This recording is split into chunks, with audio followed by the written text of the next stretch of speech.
So this is giving me a lot of the 2008 vibes, a lot of the 2000 vibes. So it's a concern.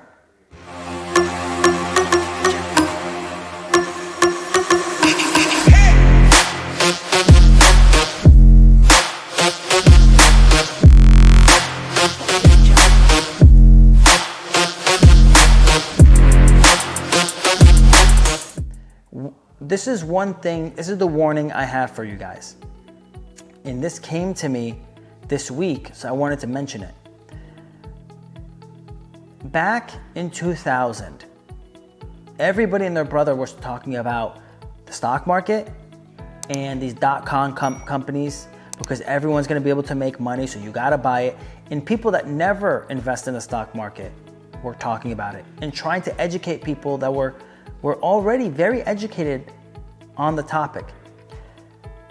That usually is a sign that the market is overinflated. Because if everybody is already in the trade, there's no new people to get into the trade. That means you hit your height. And if since everyone is already in there, when people start leaving, the only way to go is down. That happened again in the real estate market. Everybody said you gotta get into real estate, it's the hottest, it's the coolest thing, it's the greatest thing. And then what happened? Everyone was in, went down. So currently everyone likes real estate. Everyone likes crypto. Everyone likes the stock market. So it's very odd to me that everyone is now into all of these different investing assets. Everyone's interested in all the different asset classes, and everyone seems to know what they're talking about and is an expert. So this is giving me a lot of the 2008 vibes, a lot of the 2000 vibes. So it's a concern. So I am concerned because everything is at a record high.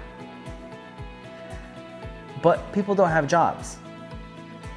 And if everyone's into it and people don't have jobs, and right now all the money being spread is the government handouts that we've been getting, the second they stop giving those handouts, the second the music stops, people are gonna sit down, people are gonna get out, and it's gonna go down. Which leads us to our topic of today. Today's topic is about how the Biden administration pushed the forbearance back to March. And the whispers are they're gonna push the forbearance back to September. Once they lift the forbearance, they're gonna start doing the foreclosures. At that point, in my county alone, there are gonna be about 16,000 homes that are registered to be auctioned at the county. But the absorption rate currently, with the current setup, it can only do about 8 homes a day. So that's gonna take 8 years to roll those homes out. So there's a good chance that they're gonna do something else to make it, speed up the process. But either way, between now and 2 years, it's gonna be a small trickle of homes coming out. So it's not opening up the floodgates. But along the way, more and more homes are gonna be put out. Right now in Florida, Texas, Arizona, Tennessee, North Carolina, there's a massive inflow of people. I believe that's not gonna happen forever, right? We're gonna have a massive rush and then it's gonna slow down. When that slowdown happens, as the additional homes, start showing up, it's gonna flatline the aggressive increase in home prices. I believe once they start increasing home interest rates, which are supposed to be the beginning, Q1 of 2023, that's also now gonna have another massive affected downward side for home prices. And then finally, when it pops and all those COVID homes, all the COVID foreclosures hit the market, there's about 2 million right now. 1 million of them are in forbearance.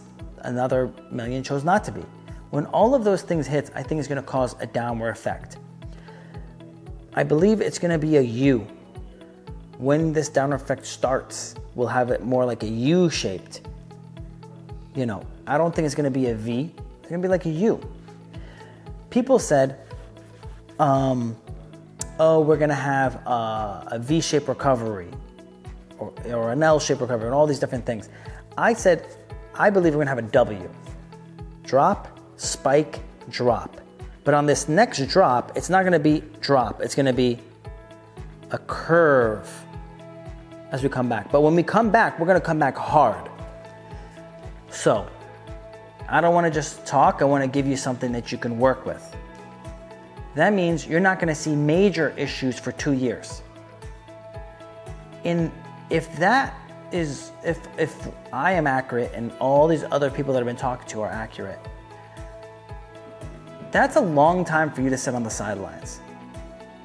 So what I want to say is be cautious, but be prepared. If you see a good deal, and a good deal is something that you could burr, a multi-unit you could burr, a house you can burr, a commercial property you can burr, that gives you a perfect burr, which is 70% of ARV. So the numbers, if you bought a property find a property that is worth $1 million, and these are just examples. Some of you will be looking at properties at 100,000. Some of you are looking at properties at $1 million and all between. But for the $1 million example, you want to buy this property that is worth finished, that is worth $1 million finished.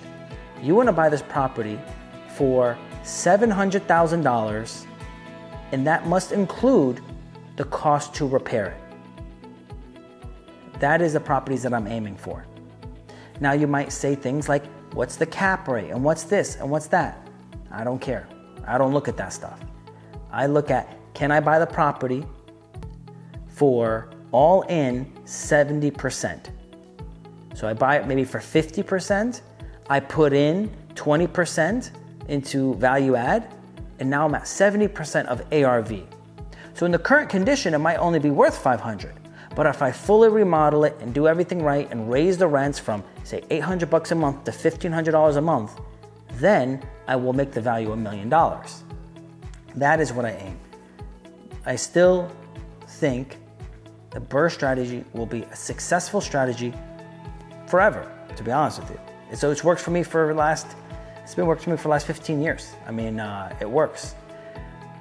That way, when the market goes down, you already have 30% equity built in. It won't matter. You'll have a great loan. You should have a great loan because you bought the property, you remodeled it, you rented it, and you refinanced it. So this new loan should be a 30-year loan with a low interest rate to be able to get you to give you a great cash flow, since your payment should be low and your income should be high. That is my strategy. That is what I think it should be any other investor that wants to approach real estate investing in a conservative fashion. In addition, you can flip properties. Just make sure that you're not flipping something more than you're comfortable with, right? If it takes a lot of work, don't flip something you're not comfortable with. So, and then wholesaling deals. So I think that's going to be safe and good to continue doing.